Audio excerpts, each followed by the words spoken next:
Okay, so the Apple event just wrapped up, and there's a couple of new things that I want to talk about. I'm Luke Pollock with Android Authority, and let's take a look at these new products Apple announced. The first feature that I'm really excited to talk about is AirTags. So earlier in 2020, Apple announced that they were working on this, and they showed us a sneak peek of something that could look like that. Well, now we have the first physical product with that support. AirTags is very similar to trackers like Tile, and it allows you to use the Find My app to easily locate whatever you attach an AirTag to. Apple also talked about how AirTags allows the user to get precise location on the AirTag with the help of surrounding iPhones using the U1 chip. They will be available starting at $29 for one and $99 for a 4-pack. Finally, Apple refreshed the Apple TV 4K.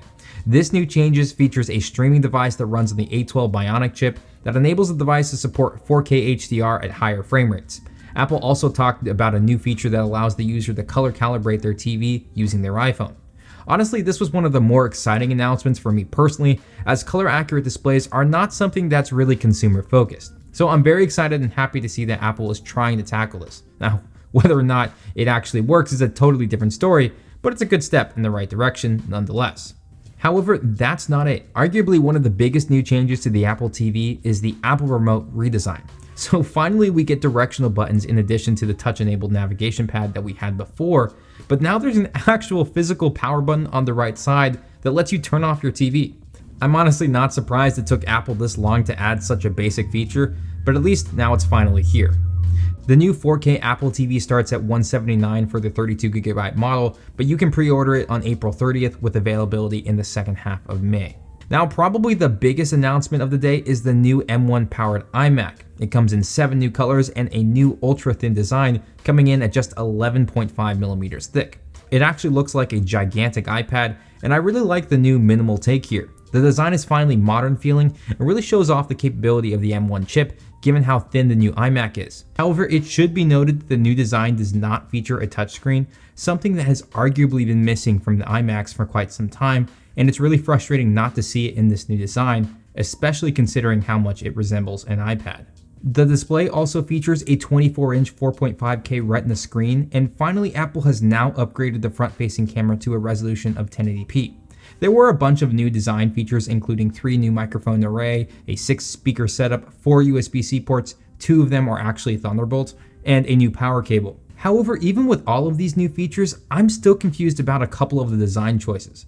Firstly, the bezels. While it appears to have gotten smaller, they're still fairly large. And secondly, probably the more confusing of the two, is that every color combination features white bezels. While I don't necessarily mind the white bezels in some of the combinations, I really don't understand why Apple didn't give consumers an option for a black bezel, as that just makes the screen look a lot thinner. I don't totally hate it, but I would have liked to at least see the option for a black screen version. The new iMac will be available starting at $1299 all the way up to $1699 for the higher storage options. You can pre-order it on April 30th with availability in the latter half of May. Also, it should be noted that only the higher priced options will get additional USB 3 ports, gigabit Ethernet, and a Magic Keyboard with Touch ID.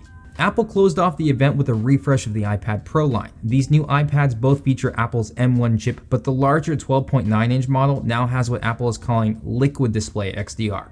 This new display uses mini LEDs in tandem with LCDs to provide a higher contrast and color accurate image. The new display features 1000 nits of full screen brightness up to 1600 nits of peak brightness. This means that viewing and editing HDR content will be very accurate on the new display. Also, the screen uses local dimming zones to provide an excellent contrast ratio. Now, Apple did suggest that these new features are the same as its Pro Display XDR, but time will tell how accurate that actually is. Apple also announced official 5G support and Thunderbolt support for the new iPads. Now, Apple was really taking advantage of the fact that more people are working from home, and they introduced a new ultra-wide front-facing camera for the iPad with a new feature that basically pans and tracks the subject while on a video call. This is actually really cool to see, but I'm unsure how accurate it will work in real time. Overall, this isn't an incredibly big iteration for the iPad, maybe apart from the new display, but I'm actually pretty disappointed to see it's only coming to the larger model. I really don't like it when Apple limits these features to their higher tier versions. Still, it's cool to see, and I'm excited to test it in person. And that's it. There were a few additional things in the keynote, such as a new purple iPhone, some changes to Apple Card and Apple Podcasts, but for the most part, nothing major. Personally, I'm really excited to see how well AirTags work, and while I don't necessarily like the new bezel color choice on the new iMac, I think that the new design looks modern, and the starting price really isn't that bad either. Well, that's going to wrap it up for this video. Check out our more in-depth coverage in the link below. Lastly, let us know your thoughts. Are you excited about these new products? Why or why not? Just let us know down in the comments below. I'm Luke Pollock with Android Authority, and I'll catch you in the next video.